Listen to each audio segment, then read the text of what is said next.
Olá! O meu nome é Ana Paula Gomes e eu irei compartilhar com você que me ouve o primeiro capítulo do livro de Gálatas. Irei ler o primeiro capítulo e logo em seguida irei compartilhar contigo um resumo daquilo que o próprio Espírito Santo ministrou ao meu coração. Esteja atento para esse tempo, desde que o Senhor ministre ao seu coração também uma palavra pontual, específica e direta para ti. Capítulo 1. Paulo, apóstolo, não da parte de homens, nem por homem algum, mas por Jesus Cristo e por Deus Pai, que o ressuscitou dentre os mortos, e todos os irmãos que estão comigo, as igrejas da Galácia.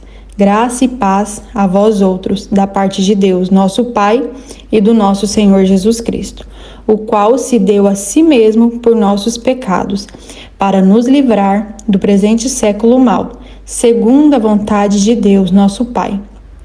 A quem seja glória para todo sempre. Amém. Admira-me que tão depressa estejais passando daquele que vos chamou na graça de Cristo para outro evangelho, o qual não é outro evangelho. Mas há alguns que vos inquietam, querendo perverter o evangelho de Cristo. Mas ainda que nós mesmos, ou um anjo do céu, vos anuncie outro evangelho, além do que já vos anunciamos, seja amaldiçoado. Assim como já o dissemos, agora de novo também o digo: se alguém vos anunciar outro evangelho, além do que já recebestes, seja amaldiçoado. Persuado eu agora a homens ou a Deus? Ou procuro agradar a homens? Se estivesse ainda agradando aos homens, não seria servo de Cristo. Faço-vos, porém, saber, irmãos, que o evangelho que por mim foi anunciado não é segundo os homens. Não o recebi de homem algum, nem o aprendi, mas eu o recebi pela revelação de Jesus Cristo. Pois já ouvistes que foi antigamente a minha conduta no judaísmo, como sobremaneira perseguia a igreja de Deus e a assolava? E na minha nação excedia em judaísmo há muitos da minha idade, sendo extremamente zeloso nas tradições de meus pais.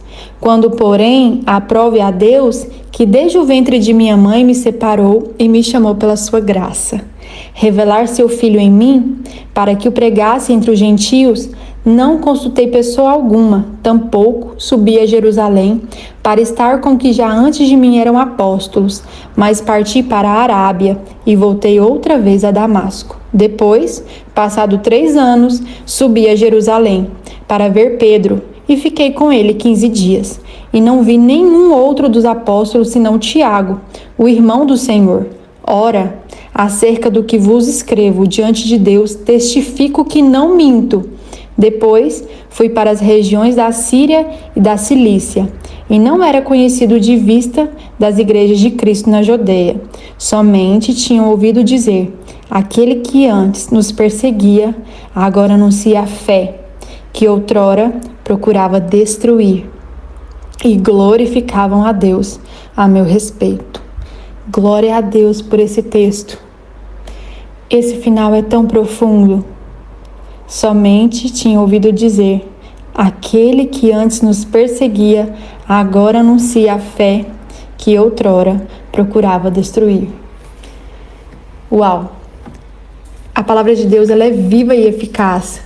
Se você ler o mesmo texto por diversas vezes, se você realmente estiver conectado e buscando o entendimento, você irá perceber que não se trata apenas de letra, porque a letra mata, mas o Espírito vivifica. Então a palavra de Deus, ela vivifica o nosso espírito se nós realmente lermos da forma que o próprio Espírito Santo deseja. Ele deseja ministrar os nossos corações. E só para ilustrar um pano de fundo nesse momento, a carta aos Gálatas, ela foi escrita por Paulo para uma comunidade que estava sendo pressionada a voltar à prática da lei judaica. O que era a lei judaica? Era a lei da circuncisão. Mesmo após eles terem recebido o evangelho de graça em Jesus, eles estavam voltando a essas práticas. Então Paulo escreveu com urgência e indignação, com muito amor. Ele escreveu para defender o verdadeiro evangelho, aquela essência de liberdade pela fé, e não de uma escravidão religiosa. Então, esse texto, ele nos ensina que há momentos em que a gente se perde dentro da nossa própria fé. Nós começamos bem, com o coração aberto, quando nós conhecemos Jesus. Você se lembra quando você conheceu o Senhor? Como seu coração queimava? Eu me lembro de quando eu entreguei a minha vida ao Senhor. O meu coração, a minha mente eram voltadas para isso. E por muitas vezes nós vamos nos perdendo durante o caminho. Nós somos atraídos pelaquela graça, por aquele favor que não merecemos. E ao passar do tempo, muitas vezes nós vamos nos perdendo. Nós começamos a nos medir por regras, expectativas, aparência. Não que a graça seja algo libertina, mas a verdadeira graça, ela te convence de uma forma tão pontual sobre o verdadeiro evangelho, sobre a verdadeira forma de caminhar nesse caminho que o próprio Jesus nos ensinou. Muitas vezes por nós mesmos nós vamos tentando ser bons o suficiente, espirituais o suficiente, corretos o bastante. E com o passar do tempo percebemos que estamos frios, muitas vezes mecânicos, começamos a agir de uma forma muito repetitiva. Então nós precisamos entender que o verdadeiro relacionamento com Deus, ele não é um bom desempenho. Claro que o Senhor quer que você tenha um bom desempenho, mas não é apenas isso. Um verdadeiro relacionamento com Deus vivo é ter tempo de ouvir, de meditar na palavra, de entender aquilo que Ele quer nos ministrar constantemente, porque a palavra de Deus ela é tão atual, ela foi escrita há tantos anos, mas se nós formos avaliar, ela é tão atual. Então foi exatamente o que aconteceu com Gálatas. Eles começaram ali a ter esse espírito sensível, livres, humildes, conscientes que eles eram amados, mas ao longo da caminhada eles foram percebendo que, ou entendendo, de forma errada, que tudo dependia deles. E aí, no versículo 3, Paulo pergunta, graça e paz a vós outros da parte de Deus, nosso Pai, e do nosso Senhor Jesus Cristo. Ele libera a graça, o favor imerecido. Então nós precisamos entender que essa graça que é liberada a vós outros da parte de Deus, nosso Pai e nosso Senhor Jesus Cristo, essa graça não é algo que vem nos reprimir, e sim nos redimir, nos constranger, nos transformar a ponto de realmente olharmos para o Senhor e viver em dependência, ter essa liberdade. Liberdade no Espírito não é libertinagem, é você realmente perceber que é o próprio Espírito que te conduz. Até um copo de água que você toma é o próprio Espírito Santo que te conduz. Então a graça, ela não nos autoriza ao caos, mas ela nos liberta do peso de tentar por nós mesmos ser salvos sozinhos e sozinhas. A fé em Cristo nos convida a um relacionamento íntimo. Nos ensina e nos leva a viver em dependência. Nós vivemos numa geração sobrecarregada, que se compara e se cobra o tempo todo, homens e mulheres espiritualmente cansadas e cansados, tentando acertar, mas desconectados desse Espírito que vivifica, que transforma. Muitos de nós estamos feridos e feridas, não porque Deus permite, mas porque muitas vezes a nossa estrutura, as nossas regras, as diretrizes que nós mesmos estabelecemos, elas estão desalinhadas daquilo que o Evangelho nos orienta.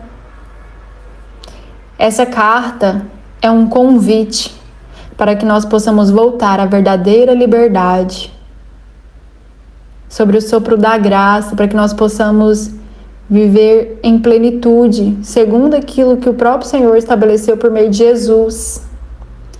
Foi para a liberdade que Cristo te chamou e me chamou. Que nós possamos permanecer firmes. O Espírito Santo, ele não está interessado em nossos currículos. Ele quer que nós verdadeiramente entreguemos tudo o que temos a Ele. Ele não quer performance, Ele quer a nossa verdade, Ele quer a nossa intenção. Caminhar ouvindo o Espírito é um grande desafio. Mas acredite, é o desafio que realmente vai nos levar a viver a plenitude daquilo que o próprio Senhor nos chamou para fazer e viver. Então, o meu desafio, a minha oração para você que me ouve é perguntar-se: o que eu estou tentando controlar que já deveria ter sido entregue? Convida o Espírito Santo nesse momento para conduzir os seus dias, para estar junto contigo. Quando você acordar pela manhã, pergunta: Espírito Santo, o que vamos fazer juntos hoje? Que você possa ser medido e medida, não por uma produtividade espiritual, mas verdadeiramente, o desejo do meu coração mais profundo é que você possa ter sensibilidade para ouvir o som da voz do Espírito Santo nas pausas, no silêncio e na fraqueza. Em nome de Jesus, eu declaro sobre a sua vida que você possa ter experiências diárias com o Espírito Santo. Que o sopro do Espírito Santo, ele possa vir sobre a sua vida e que você sinta a doce presença dele de uma forma sobrenatural todos os dias da sua vida e que você esteja sendo conduzida por aquilo que somente ele pode produzir na sua vida. Amém? Nos vemos no próximo capítulo.